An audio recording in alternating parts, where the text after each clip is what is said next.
महाराष्ट्रातील ताज्या घडामोडी पाहण्यासाठी आजच आपल्या विदर्भ न्यूज माझा चॅनलला यूट्यूबवर सबस्क्राईब करा। विदर्भ न्यूज माझा, आवाज जनसामान्यांचा। अफवामुळे दिग्रसच्या पेट्रोल पंपावर इंधन खरेदीसाठी एकच गर्दी। इराणमध्ये युद्धजन्य परिस्थिती निर्माण झाल्यानं भारतात पेट्रोल डिझेल आयात थांबणार।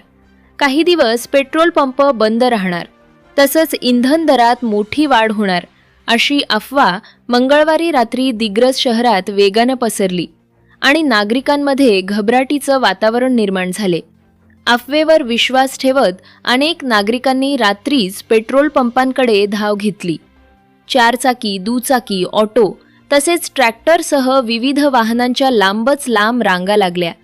काही नागरिकांनी तर प्लास्टिक कॅन, डबे व इतर भांडी घेऊन अतिरिक्त पेट्रोल डिझेल साठवण्याचाही प्रयत्न केला।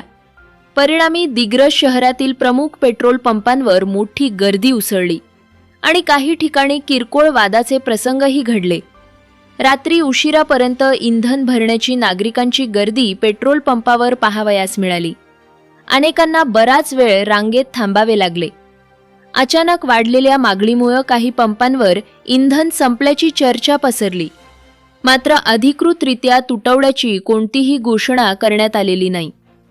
दरम्यान पेट्रोल पंप मालकांनी स्पष्ट केले की सध्या इंधन पुरवठा सुरळीत आहे। केवळ अफवांवर विश्वास ठेवल्यानं अशी परिस्थिती निर्माण झाली असून नागरिकांनी घाबरून जाण्याचं कारण नसल्याचं सांगितलं जात आहे।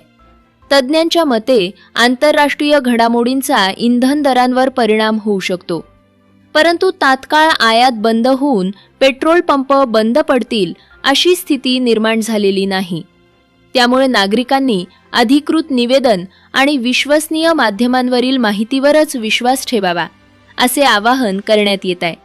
अफवांमुळे काही काळ शहरात गोंधळाचं वातावरण निर्माण झाले असले तरी बुधवारी सकाळपासून परिस्थिती नियंत्रणात असल्याचं चित्र दिसून आले।